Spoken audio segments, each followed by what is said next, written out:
E se vocês estão aqui esperando a narrativa mastigada pela mídia oficial ou aquela análise superficial que tenta pintar um quadro de normalidade diplomática, este vídeo definitivamente não é para você. Aqui nós operamos na blindagem da mente. E hoje a nossa blindagem é contra a maior farsa coreografada da história recente da nossa política externa.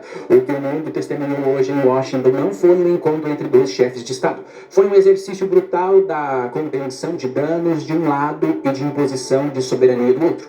Donald Trump não recebeu um aliado, nem mesmo um adversário à altura. Ele recebeu um réu da geopolítica mundial. O comportamento de Lula desde o primeiro segundo em solo americano denunciou o que ele tentou esconder com todas as suas forças: o medo visceral do confronto real. Muitos estão focados no show de retórica que aconteceu depois, lá na embaixada brasileira. Mas a verdadeira inteligência está nos vácuos, está no que não foi filmado, está no silêncio ensurdecedor que dominou o salão oval. Porque o homem que adora palanques, que se diz um estadista global, implorou para que a imprensa internacional não entrasse na sala. Essa é a pergunta que não quer calar.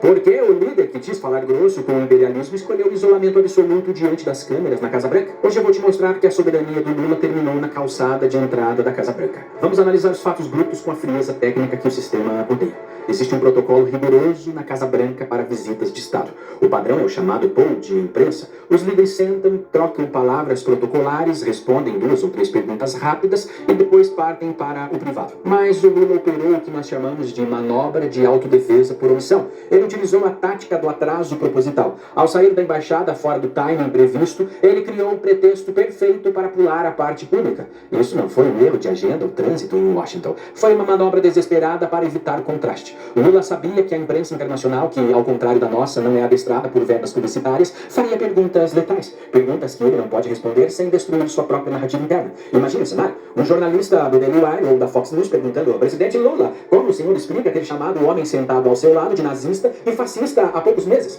Ou como o senhor justifica a perseguição judicial contra o seu principal opositor no Brasil enquanto pede democracia aqui? Lula não suportaria o peso dessas perguntas ao lado de Trump. Trump projeta força, clareza e uma postura de quem não deve explicações ao sistema. Lula ao lado dele pareceu uma relíquia datada de uma retórica que o mundo já superou. Ele preferiu a escuridão do salão oval porque no escuro ele não precisa sustentar a máscara. Mas Trump, o negociador que veio do mercado de ferro e aço, não deu um passaporte gratuito para essa covardia. Agora olhe para o subsolo dessa viagem. Lula não foi aos Estados Unidos para falar da fome do mundo, de Cuba ou defender as nossas terras raras, a nossa soberania. Isso é a picanha de papel que ele joga para a militância se distrair. A missão era técnica, específica e movida pelo pânico do sistema financeiro que o sustenta. Havia 2 objetivos centrais na pasta secreta do Lula nessa viagem. Primeiro, a blindagem da JBS, que está sob um ataque coordenado do Departamento de Justiça dos Estados Unidos. Existe uma investigação pesada sobre formação de cartel, práticas anticompetitivas e manipulação de preços que pode custar bilhões de dólares e, mais importante, a cassação da licença de operação da empresa em solo americano. Joesley Batista, o homem que admitiu ter pago milhões em propina para Dilma e Lula, foi quem forçou essa viagem, dizem os bastidores. Lula foi lá como garoto de recado da elite financeira. Ele precisava tentar um acordo político para uma questão que nos Estados Unidos é jurídica e técnica. Ele foi tentar salvar o caixa que irrita o seu sistema. E o segundo motivo, o fantasma do narcoterrorismo, o FPO. Este é o ponto que tira o sono do Palácio do Planalto. Trump tem sob a mesa o plano de classificar as facções criminosas como organizações terroristas estrangeiras. Você sabe disso? E se isso for assinado, os Estados Unidos ganham liberdade jurídica total para rastrear fluxos financeiros mundiais, congelar ativos de qualquer um que tenha diálogos estranhos e realizar operações de inteligência sem pedir licença para Brasília. Para um governo que mantém as fronteiras descontroladas e tem relação ambígua com a segurança pública, isso seria o fim do jogo. Lula foi lá implorar para que Trump não assine essa sentença de morte do sistema. Ele foi pedir clemência para o crime organizado, que hoje domina territórios inteiros do Brasil, e pela cara de derrota que ele exibiu ao sair, talvez ele tenha ouvido um não. Por que nós dizemos talvez? Porque o Lula tem sim uma moeda de troca: as terras raras do Brasil, que, de repente, um outro lado do governo Trump, um lado mais pragmático, e aquele lado que só quer cuidar da América primeiro e que precisa de armas para defender a sua soberania, talvez esse lado possa ter aceitado um acordo. Mas a cara impagável do Lula já diz muita coisa até aqui. Agora observem as imagens. Na entrada, Lula estende a mão do Trump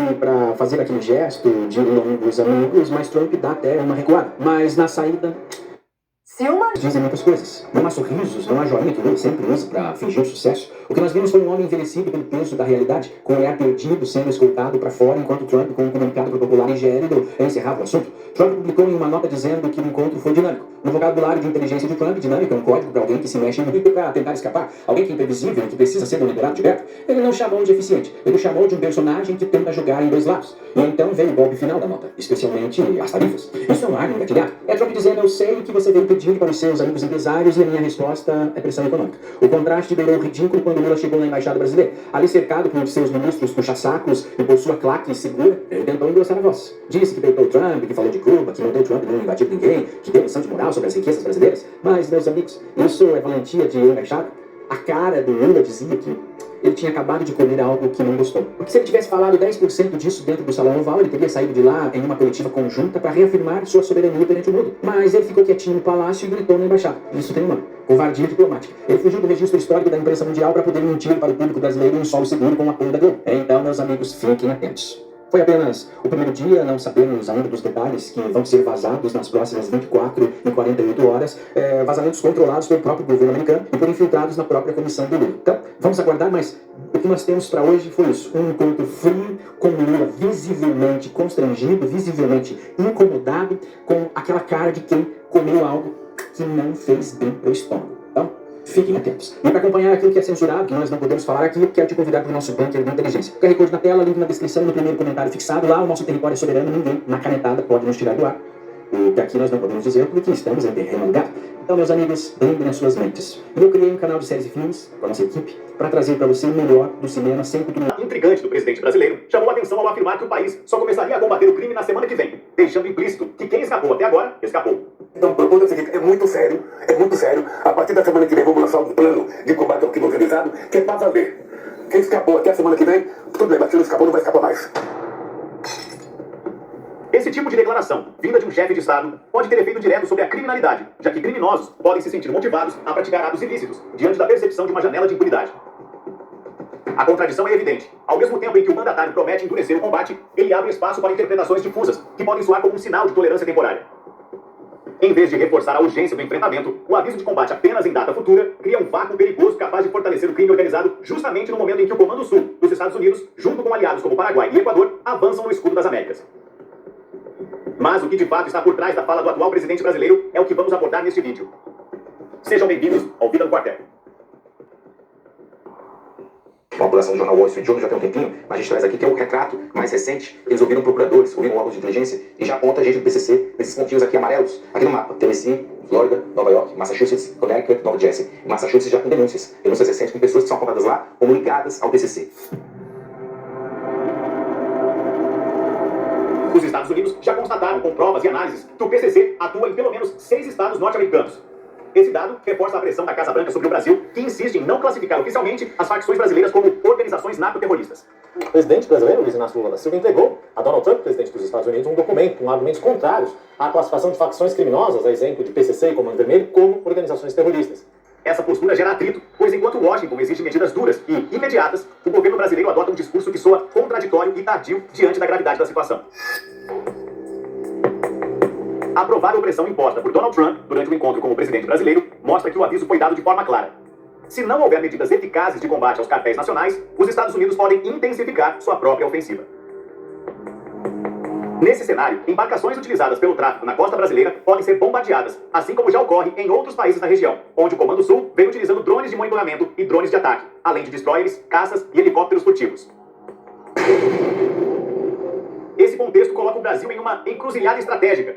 De um lado, há a necessidade urgente de fortalecer o combate interno às facções, que continuam expandindo suas redes transnacionais. Do outro, cresce a possibilidade de ações diretas do Comando Sul, coordenando ataques contra estruturas ligadas ao PCC e ao Comando Vermelho. Ao declarar que irá combater o tráfico em data futura, o mandatário brasileiro demonstra desinteresse em atender às demandas da segurança pública, que são urgentes.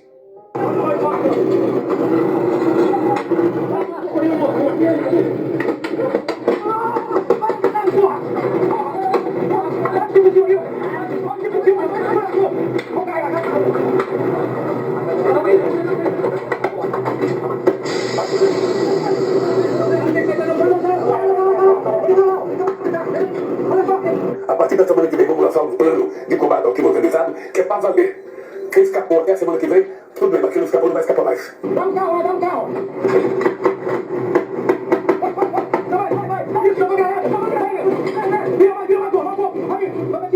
O Comando Sul tem reposicionado suas tropas no Pacífico, reforçando a prontidão estratégica e oxigenando o efetivo dos fuzileiros navais.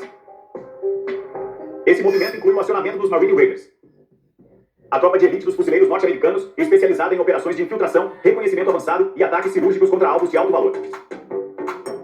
A presença desses combatentes altamente treinados demonstra que os Estados Unidos estão preparados para ampliar sua atuação dentro do escudo das Américas, conectando diretamente suas capacidades militares ao enfrentamento das facções brasileiras.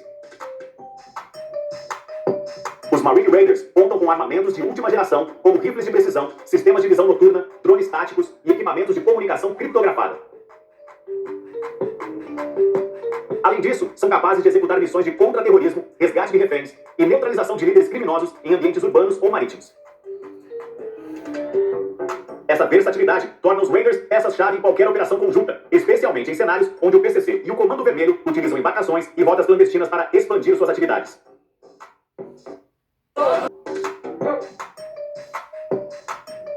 Na prática, a fala do presidente brasileiro já mostra que o enfrentamento sistêmico não será imediato, criando um contraste preocupante com a postura norte-americana. Chamamos essa parceria militar de coligação americana contra os cartéis. Triplo Código não é apenas uma organização que fará conferências e liberará documentos brancos. Isso não é o que existimos para fazer. É uma coalizão de ação de países com ideias semelhantes que vão usar suas capacidades. Vamos atacar os cartéis.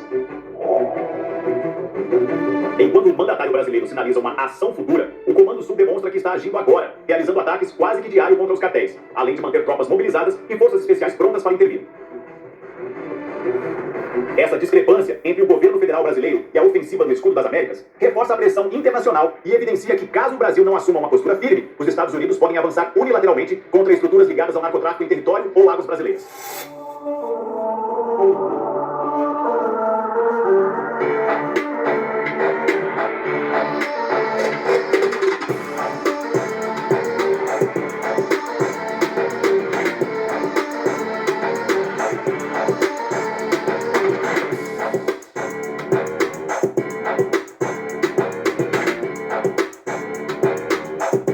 O pronunciamento do mandatário brasileiro, ressaltando que quem escapou, escapou, transmite às polícias civis, militares e federais a sensação de estarem enxugando gelo.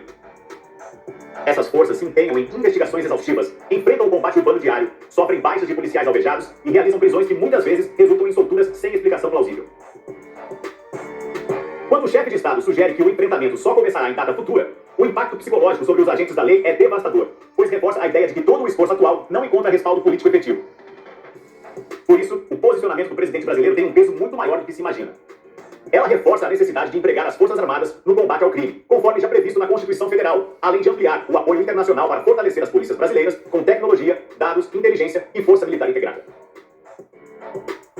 A grande questão que permanece é se o mandatário mudará sua posição quanto a definir as facções como narcoterroristas, ou se continuará sustentando uma campanha midiática que nega o caráter terrorista de organizações que aterrorizam diariamente a população.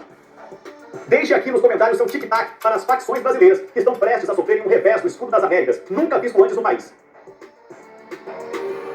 E para você que gosta de manter o asseio pessoal sempre em dia, o aparador de pelos Philips fica no quartel, você fica por dentro de tudo o que rola no mundo militar. Deixe seu like, inscreva-se e assista a um dos vídeos que está aparecendo na sua tela. Avante, combatentes, até a próxima!